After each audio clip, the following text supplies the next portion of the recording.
Një jetë e dedikuar arsimit dhe edukimit brezave. Kështu është mbyllur sot kapitulli punës për arsimtaren Vjollca Jahaj. Në një ceremoni organizuar nga stafi i shkollës artistike Prenja Kova, puna dhe përkushtimi i saj ndër vite u vlerësuan me një certifikat mirënjohje, e cila u dhurua nga drejtoresha e ZVA Shkodër Brisela Kadia.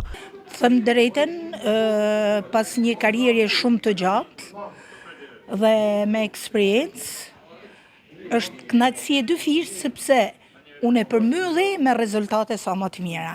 Duke lënë një përvojë të mirë, një shumë krenare për sa i përket profesionit. Është detyra jonë, si nën, sot si gjyshe, t'ja transmetoj fëmijëve faleminderes edhe për familjen time, të cilët edhe ato po e përmbushin këtë eksperiencë, të cilët ne ja lajmë brezave të ri.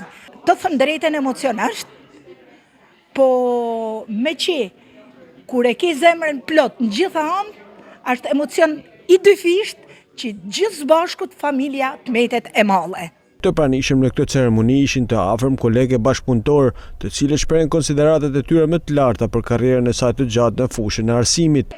Në fakt për gjithë personat kur njerëz përfundojnë një lidhje ndoshta shtetënore, jo marrëdhënie miqësore e tjerë flasin fjalë të mira, po unë e them me sinqeritet, dhe mendoj se çdo koleg i shkollës do ta thojnë me sinqeritet.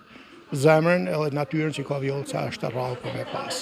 Flasësh pak për Vjollcën, nuk është shumë e lehtë sepse ka shumë të veçanta, por ajo që dua të vlerësoj dhe të theksoj që është shumë mirënjohëse. Mirënjohja është një virtyt i jashtëzakonshëm i njeriu që të bën që të kesh besim në vete, të mësosh gjithmonë, të jesh gjithmonë në zhvillim, të mos kesh turp, të kërkosh mendim, dhe të ecësh përpara gjithmonë duke bërë më të mirë, jo vetëm në profesion, por edhe në familje. Drejtoria e shkollës organizoi edhe një aktivitet festiv në ndërmjet të figurës së arsimtares Vjollca Jahaj.